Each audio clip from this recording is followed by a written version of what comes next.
Assalamualaikum warahmatullahi wabarakatuh. Perkenalkan, nama saya Aurelia Regina Pingkan. Saya dari Fakultas Ekonomi Prodi Manajemen kelas B.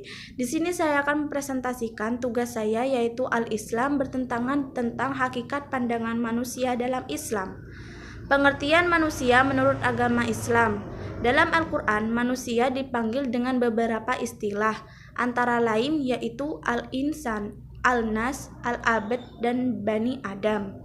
Al-insan berarti suka, senang, jinak, ramah, makhluk yang sering lupa.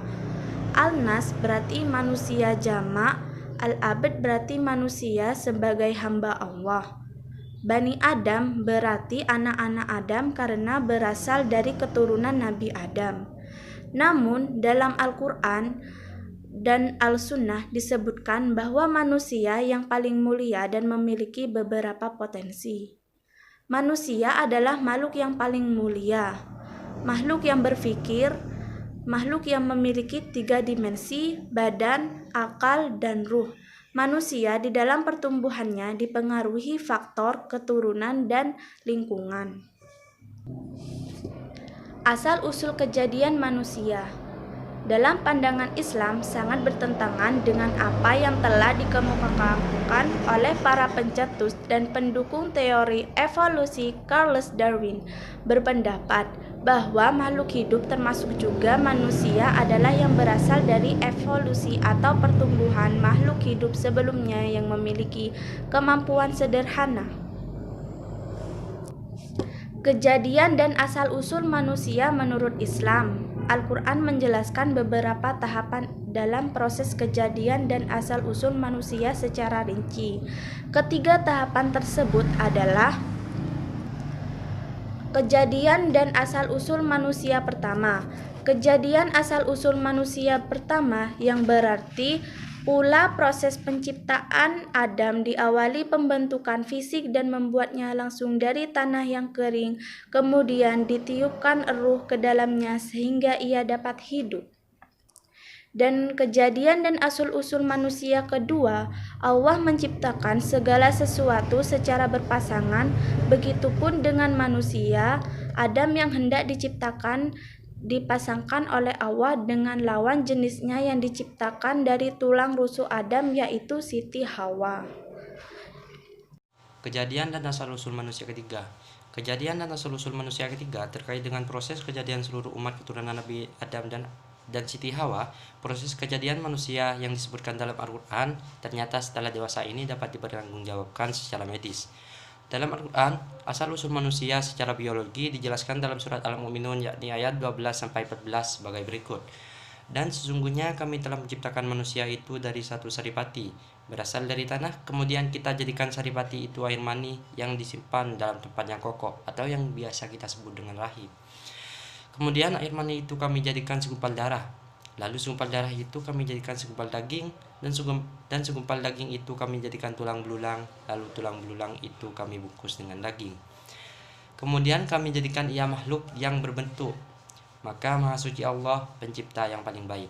IS Al-Mu'minun ayat 12-14. Dan ketiga, asal-usul penciptaan menurut agama Islam di atas dapat ditarik kesimpulan bahwa Islam memandang melalui secara substantif terbagi ke dalam 2 hal, yakni substansi materi dan substansi materi. Substansi materi ini atau biasa kita sebut dengan badan, atau substansi materi yang biasa kita sebut dengan jiwa. Potensi dasar manusia. Potensi dasar manusia ini kami bagi menjadi 4, yakni potensi fitriyah, potensi ruhiyah, potensi akliyah, dan potensi jasmaniyah. Ya, kita jelaskan yang pertama yakni tentang potensi fitriyah. Potensi fitriyah, fitrah berasal dari kata fi'il, fatharo, yang berarti menjadikan. Secara etimologi, fitrah berarti kejadian asli, agama, ciptaan, sifat semula jadi, potensi dasar, dan kesucian. Dalam kamus bahasa Arab Muhammad Yunus, fitrah berarti sebagai agama, ciptaan, perangai, kejadian asli. Dalam kamus Munjid, kata fitrah diartikan sebagai agama, sunnah, kejadian, tabiat. Fitrah berarti tuhur, yaitu kesucian. Menurut Ibnu Al-Qayyim dan Ibnu Katsir, Karena fatir artinya menciptakan, maka fitrah artinya keadaan yang dihasilkan dari penciptanya itu. Yang nomor 2 yakni potensi ru'yah.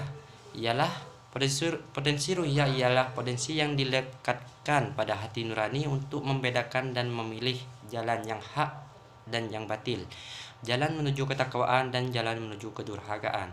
Yang nomor 3 yakni potensi akliyah. Potensi akliyah ialah terdiri dari panca indera dan akal pikiran, sama basor fuad. Dengan potensi ini, manusia dapat membuktikan dengan daya nalar dan ilmiah tentang kekuasaan Allah.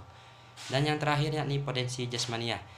Potensi jasmania ialah kemampuan tubuh manusia yang telah Allah ciptakan dengan sempurna, baik rupa, kekuatan, dan kemampuan.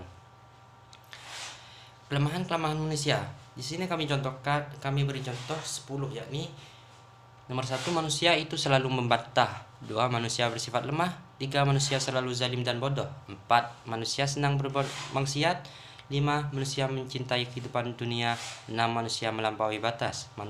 7, manusia malas berbuat baik. 8, manusia senang berkeluh.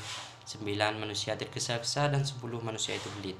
Dan di sini kami memberikan contoh yang dalam semua contoh ini kami memberikan contoh dalam surat, yakni sebagai contoh, manusia tergesa-gesa telah tertera dalam QS Al-Isra ayat 100, manusia itu pelit telah tertera dalam QS Al-Isra ayat 100, dan manusia mencintai kehidupan dunia telah tertera dalam QS Al-Qiyamah ayat 20 dan yang lainnya.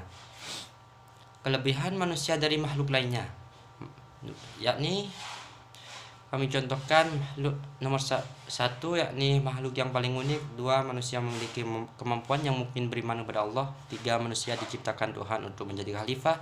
4, manusia bertanggung jawab dengan segala perbuatannya. Nomor 5, berakhlak. Dan kami di sini akan menjelaskan salah satunya, yakni manusia memiliki kemampuan yang mungkin beriman kepada Allah. Kenapa masih mungkin? Karena manusia itu makhluk yang paling unik. Manusia mempunyai akal dan manusia itu bisa memilih antara mana jalan yang benar dan jalan yang salah. Jika manusia itu memilih jalan yang benar, maka mereka akan beriman kepada Allah, dan jika memilih jalan yang salah, maka mereka akan mengikuti jalan setan atau jalan yang sesat. Cukup sekian dari kami. Wassalamualaikum warahmatullahi wabarakatuh.